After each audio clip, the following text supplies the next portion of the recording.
Happy Sri Rama Navami all of you. ఈరోజు special food మామిడికాయ పులిహోర.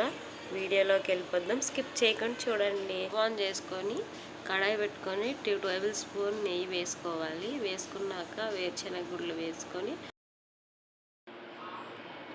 కొన్ని కాజు కూడా యాడ్ చేసుకొని ఫ్రై చేసుకుందాం. ఫ్రై చేసుకున్నాక బాగా ఫ్రై అయ్యాక శనగపప్పు కొంచెం వేసుకొని కలుపుకోవాలి.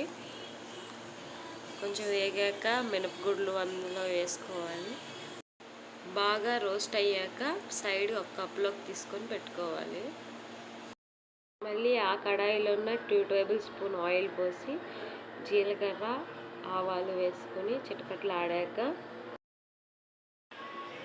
దాంట్లోనే ఎండుమిర్చి తుంచి వేయాలి.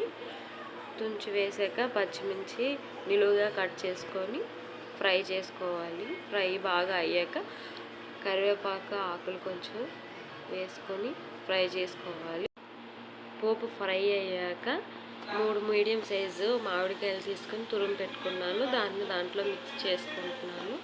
మిక్స్ చేసుకుని బాగా కొంచెం ఫ్రై అయ్యే వరకు కలుపుకోవాలి. మామిడికాయ తురుము బాగా వేగాక దాంట్లోన పసుపుని యాడ్ చేసుకున్నాను. పసుపు యాడ్ చేసుకున్నాను. బాగా కలిపి దాంట్లోన ముందుగానే ఉడకబెట్టి ఉంచుకున్న రైస్ను దాంట్లో వేసాను. వేసాక టేస్ట్కి తగ్గ సాల్ట్ వేసుకున్నాను. వేసుకున్నాక వేయించి పెట్టుకున్న పల్లీలు, జీడిపప్పు, శనగపప్పు వేసుకున్నది దాంట్లో మిక్స్ చేసి బాగా మిక్స్ చేసుకోవాలి. మామిడికాయ పులిహోర రెడీ. మీరు కూడా ట్రై చేసి కామెంట్ సెక్షన్లో కామెంట్ పెట్టండి. Please subscribe and share our channel. Once again, happy Sri Ram Navami all of you. Bye bye friends.